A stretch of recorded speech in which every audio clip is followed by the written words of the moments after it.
नमस्कार। कार्यक्रम ख़ास मुलाकात में आपका बहुत बहुत स्वागत है। और ख़ास मुलाकात में आज हमारे साथ जो कांग्रेस के सीनियर लीडर और राज्यसभा सदस्य हैं, उनके बारे में मैं आपको उनका परिचय तो मैं दूंगा ही, लेकिन उसके पहले मैं बता दूं कि वो एक ऐसी शख्सियत हैं, एक ऐसे किरदार हैं, एक ऐसी पर्सनैलिटी हैं जिनसे बात करना एक ऐसा लगता है कि आप एक किसी राहत से भरी हुई, शांति से भरी हुई किसी टनल से गुजरते हुए चले जा रहे हैं, जो बड़ी प्लीजिंग एक जर्नी, एक ट्रैवल आपके लिए हो जाती है। ये मैं इसलिए कह रहा हूँ कि शोर बढ़ रहा है और इसमें हम चैनल्स का भी और हम एंकर्स का भी और हम जर्नलिस्ट का भी आप कंट्रीब्यूशन बेशक मुझे कहने में संकोच नहीं है। और जब राजनेताओं के बयान शोर में, हमले में, मिसाइल्स में बदल रहे हैं, तब जब हम उनको सुनते हैं तो बहुत शांति का अनुभव होता है। मेरे साथ हैं विवेक तनखा जी, जिनके बारे में सिर्फ ये कहना पर्याप्त नहीं होगा कि वो राजनेता हैं। वो एक सोशल रिफॉर्मिस्ट हैं, एक समाज सेवी हैं, बहुत डीपली बिना हंगामे के, शोर शराबे के करते हैं। और चीज़ें अगर उन्हें हर्ट भी करती हैं तब भी वो मुस्कुराहट के साथ एक्सेप्ट करते हैं कि हो सकता है अभी मैं इस लेवल को उस तरह से डील नहीं कर पा रहा हूँ। सर, बहुत स्वागत है आपका। थैंक यू चरद जी। मैंने गलत तो नहीं बोला सर? कुछ चीज़ें जो मैं जिस तरह से आपको डिफाइन करने की कोशिश कर रहा था। I am only embarrassed. नहीं सर, राजनीति का रूप स्वरूप कितना भी बदले सर, लेकिन मैं हमेशा मानता हूँ और आप जैसे सीनियर पर्सनैलिटीज़ के साथ जब बैठता हूँ कि कंटेंट हमेशा एक ही रहता है, चाहे वो राजनीति का हो, पत्रकारिता का हो, समाज का हो। वो जितना फेयर होगा, जितना सच्चा होगा, थोड़ा लंबा रास्ता होगा, पहुंचेगा मंजिल तक ज़रूर। अभी मुझे ये बताइए कि कांग्रेस की मंजिल आपको कहाँ दिख रही है 2023 में? देखिए, एक नेशन की लाइफ में एक पेंडुलम जैसे अप्स एंड डाउन्स आते हैं, चेंजेस भी आते हैं और एक नया दृश्य भी कई दफ़े सामने आता है जी। हम 21वीं सदी में हैं। India is a young country of 65% youth, 65% कम से कम यंग पॉपुलेशन है। इनफैक्ट वर्ल्ड में एक वरी है कि हमारे यहाँ एजिंग पॉपुलेशन ज़्यादा है, इंडिया में कंसर्न है कि हमारी यंग पॉपुलेशन ज़्यादा है जी। तो हमारे डायमेट्रिकली ऑपोजिट इश्यूज हैं। बट मैं ये कहना चाहूँगा कि वही गवर्नमेंट सक्सेसफुल हो सकती है जो इन यूथफुल इश्यूज को एड्रेस कर सके। मैंने ऐसे यूथफुल इश्यूज को एड्रेस कर सके, मेरा कहना है इन अ वेरी सोबर वे कि it has to be a scientific address. Very true. मतलब मैं प्रोपेगेंडा को एड्रेसिंग नहीं समझता, मैं तमाशे को एड्रेस नहीं समझता। आप तभी यूथ को एड्रेस कर सकते हैं जब आप यूथ को अपॉर्चुनिटीज देंगे फॉर सेल्फ डेवलपमेंट। जी जी जी। उनको एजुकेशन की अपॉर्चुनिटी दें, गुड हेल्थ की अपॉर्चुनिटी दें, उनको स्टेक होल्डर बनाए अपने सिस्टम में, और सबसे बड़े उनके लिए जॉब्स अवेलेबल होनी चाहिए। इस दिशा में, इस सीरियसनेस के साथ मुझे इस देश में कार्य होते दिखता नहीं है जी। एंड जो भी पार्टी इस दिशा में इस प्रकार से काम कर सकेगी वो ही विजेता होगी। बिल्कुल आपने ठीक कहा, क्योंकि ये एक बड़ा सवाल है। क्या आपको लगता है इसका रास्ता कहाँ से गुजरता है? क्योंकि सवाल ये बड़ा इम्पॉर्टेंट है। क्या ये रास्ता वहाँ से गुजरता है जहाँ हम एजुकेशन में, क्योंकि भारत एक बहुत अलग जाति, अलग भाषा, अलग संस्कृतियों का राष्ट्र है, तो हम एक एजुकेशन सिस्टम जो यूनिफॉर्म हो, वहाँ से नौजवानों को ये समझा सकते हैं कि आपकी डेमोक्रेसी किस तरफ बढ़े, आपके राजनेता कैसे हों? क्योंकि जब ये कास्ट में उलझती है राजनीति, जब ये इन सारे पैरामीटर्स पे आती है, तो हम देखते हैं हम पीछे पीछे पीछे जाने लगते हैं।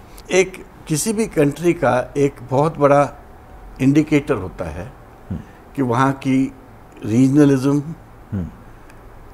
कास्ट सेंटिमेंट्स, कम्युनिटी सेंटिमेंट्स की वॉलेटिलिटी कितनी हाई है जी। जितने मैच्योर्ड डेमोक्रेसीज होंगी और मैच्योर्ड सोसाइटीज होंगी, वहाँ आपको इसकी वॉलेटिलिटी लो दिखेगी, मिलेगी, क्योंकि वहाँ पर public becomes a stakeholder ji. जैसे मैं एक बहुत छोटा सा उदाहरण देता हूँ, और जो मैं कश्मीर के बारे में बोलता हूँ, जिस दिन आप कश्मीर की जनता को अपने साथ स्टेक होल्डर बना दोगे, उस दिन कश्मीर का वायलेंस कम हो जाएगा। इसलिए होगा कि कोई भी आदमी हु इज वेल सेटल्ड और उसके पास एक हैप्पी फैमिली है, एक पत्नी है, बच्चे हैं, बच्चे स्कूल जाते हैं, एजुकेशन अच्छी मिल रही है, एक घर है, वो कभी ऐसी हरकतों में नहीं इन्वॉल्व होगा जिससे डिसरप्शन हो। जी, ऑफ कोर्स एक्सेप्शन सब जगह होते हैं, बट मेजॉरिटी ऐसा नहीं करेगी।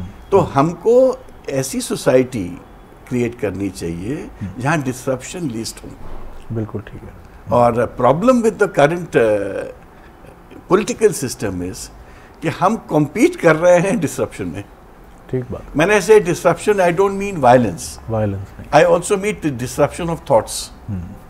आप लोगों को प्रेरित करते हो या उनको इंस्टिगेट करते हो कि आप ए डिमांड करो, बी डिमांड करो, सी डिमांड करो, जिससे स्टेट बिकम्स पोरर। और कोई भी स्टेट्समैन विल इंश्योर कि स्टेट नेवर बिकम्स पोरर। जिस दिन स्टेट रिच होगी उसके सिटीजन्स रिच होंगे। बिल्कुल ठीक। ये एक बड़ा सवाल है कि आखिर हम फिर जा किस तरफ रहें, ये एक बड़ा सवाल है। और रास्ता वही है कि आप लोगों को पहले एजुकेट कर पा रहे हैं कि इन तमाम चीज़ों के बीच में क्या मसले हैं, क्या मुद्दे हैं और हम किस तरफ जा रहे हैं। क्योंकि इमोटिव इश्यूज़ कई बार सरफेस पे आते हैं और वो एक सुनामी की तरह बहुत सारी चीज़ों को बहा के ले जाते हैं। अंधविश्वास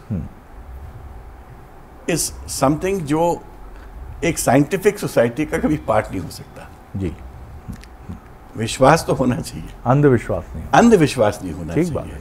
ये तो हमारी सनातन परंपरा भी कहती है। जी। तो हमारे यहाँ जो एक अंधविश्वास की जो प्रवृत्ति आती जा रही है, ये सोसाइटी को पिछाड़ेगी। सोसाइटी इससे इम्पैक्ट होगी, सोसाइटी इससे पीछे जाएगी।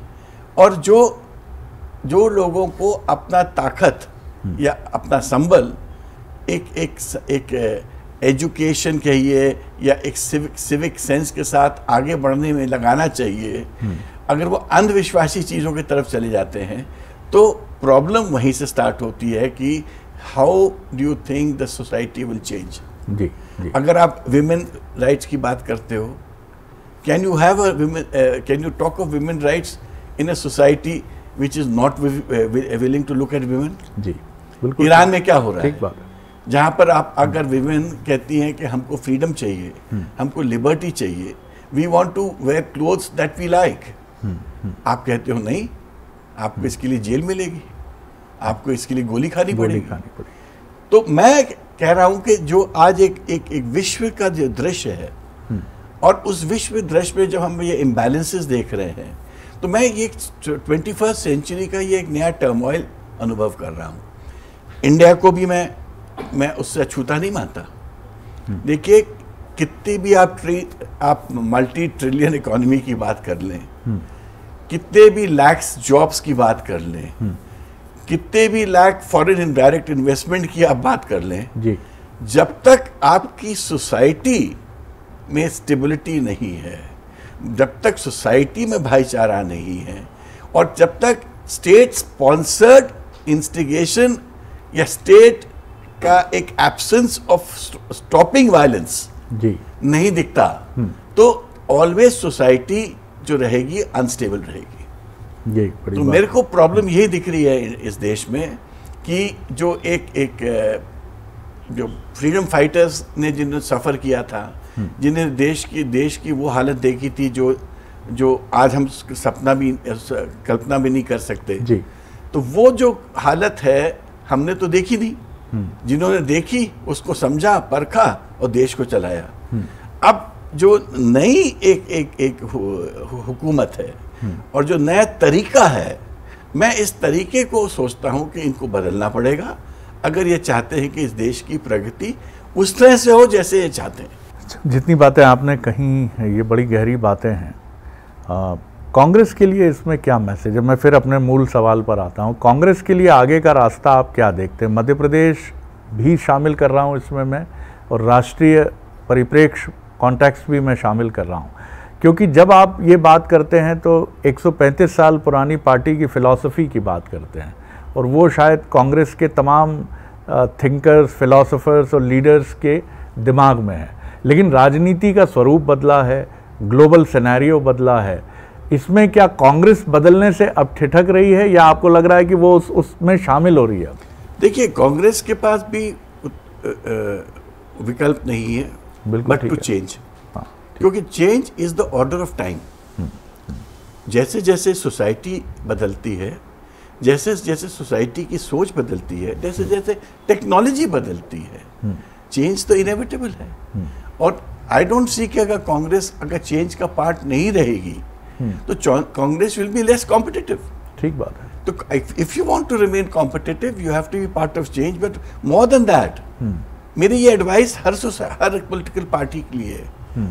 अगर आपको रियली देश को एक ऐसे रास्ते में ले जाना है जो रास्ता देश के लिए you can say is the best, उसके लिए you need advisors who are giants. Dwarfs को अपने आजू बाजू रख के you can't have a giant beginning. Very true. तो सबसे पहले आपको आपके जो इर्द गिर्द लोग हैं उनको केपेबल बनाना पड़ेगा। चाहे वो मैं एक प्राइम मिनिस्टर की बात करूं, चाहे मैं एक चीफ मिनिस्टर की बात करूं, या मैं किसी पार्टी के प्रेसिडेंट की बात करूं, या किसी प्राइवेट पब्लिक सेक्टर की बात करूं, कोई भी ऑर्गेनाइजेशन में unless you are assisted by the most competent people, the question of you doing well will not arise.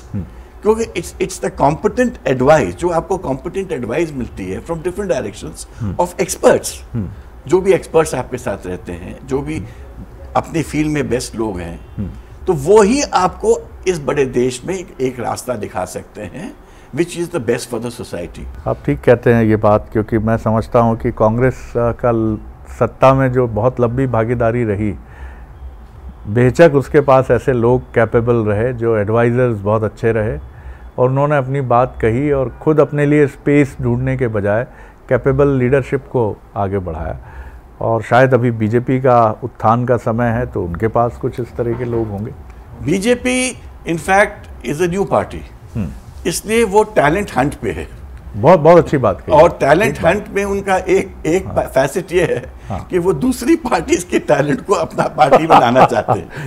ये क्या होता है? टैलेंट हंट ऐसे होता है, क्योंकि it's not an old party. Very true. Originally talent उनके पास था नहीं। ठीक बात। अच्छा, जो उनके पास कार्डर था वो एडमिनिस्ट्रेशन के लिए कार्डर नहीं था जी। वो हो सकता है ग्रास रूट पार्टी के लिए कार्डर था, बट जब वो एडमिनिस्ट्रेशन में आए they realize they need capable people. तो आप इसलिए देखिएगा कि बीजेपी की 50% of administrative capability is an imported capability, migrated capability. ये मुझे लगता है ये एक बड़ी आपसे बातचीत के दौरान एक महत्वपूर्ण बात ये है कि बात सही है, एक ऑरा होना चाहिए, चाहे वो कोई अपोजिशन की पार्टी हो या रूलिंग पार्टी हो, उसके आसपास ऐसे लोग होने चाहिए।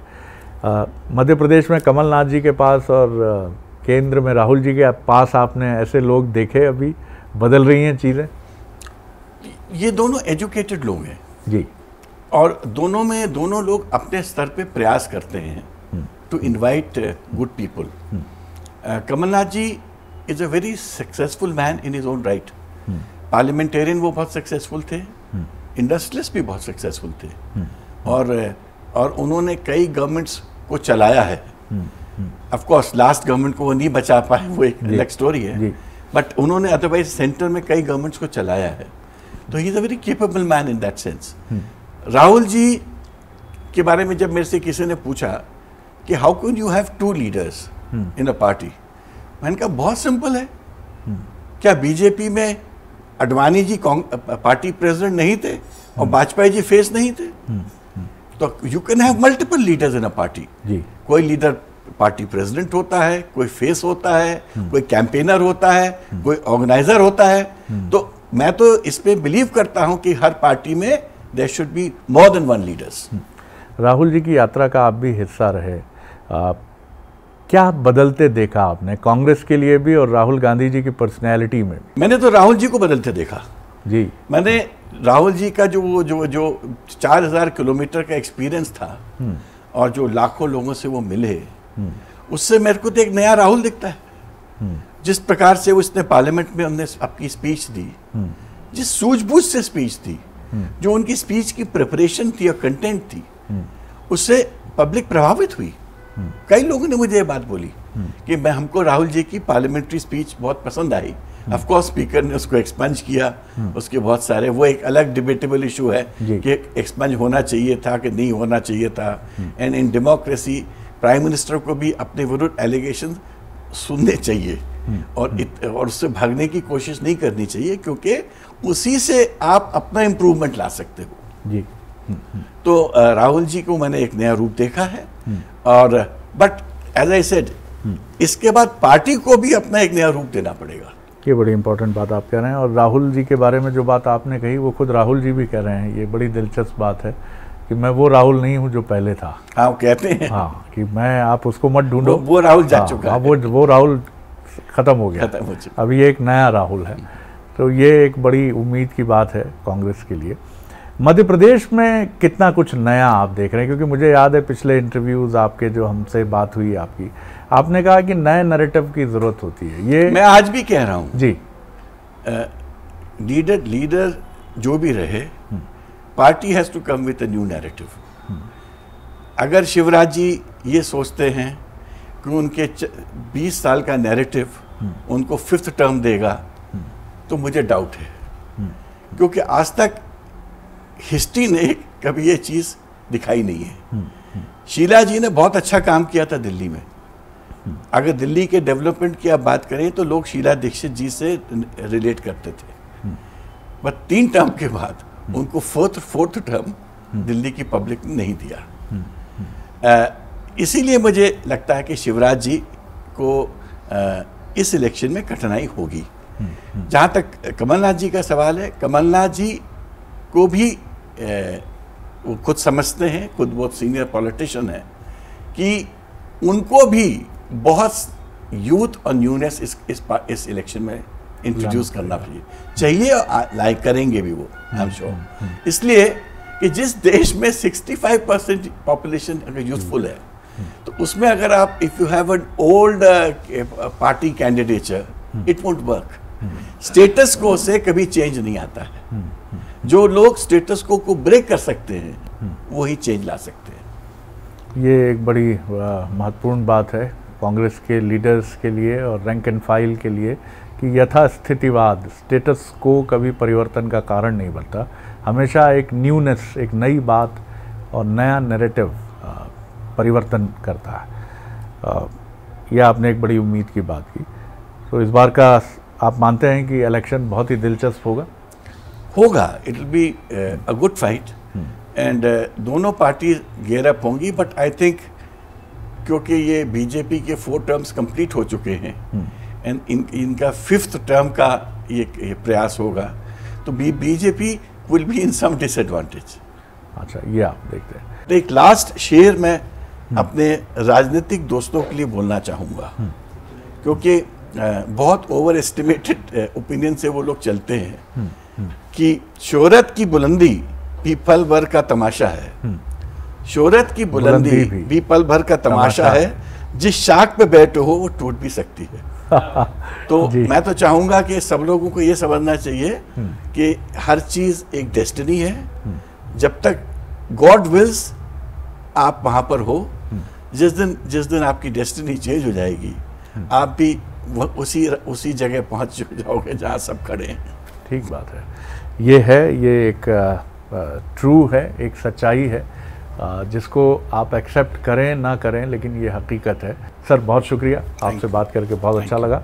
खास मुलाकात में इतना ही। अगली बार एक और ख़ास शख्सियत को लेकर आपसे मिलेंगे। इजाज़त दीजिए।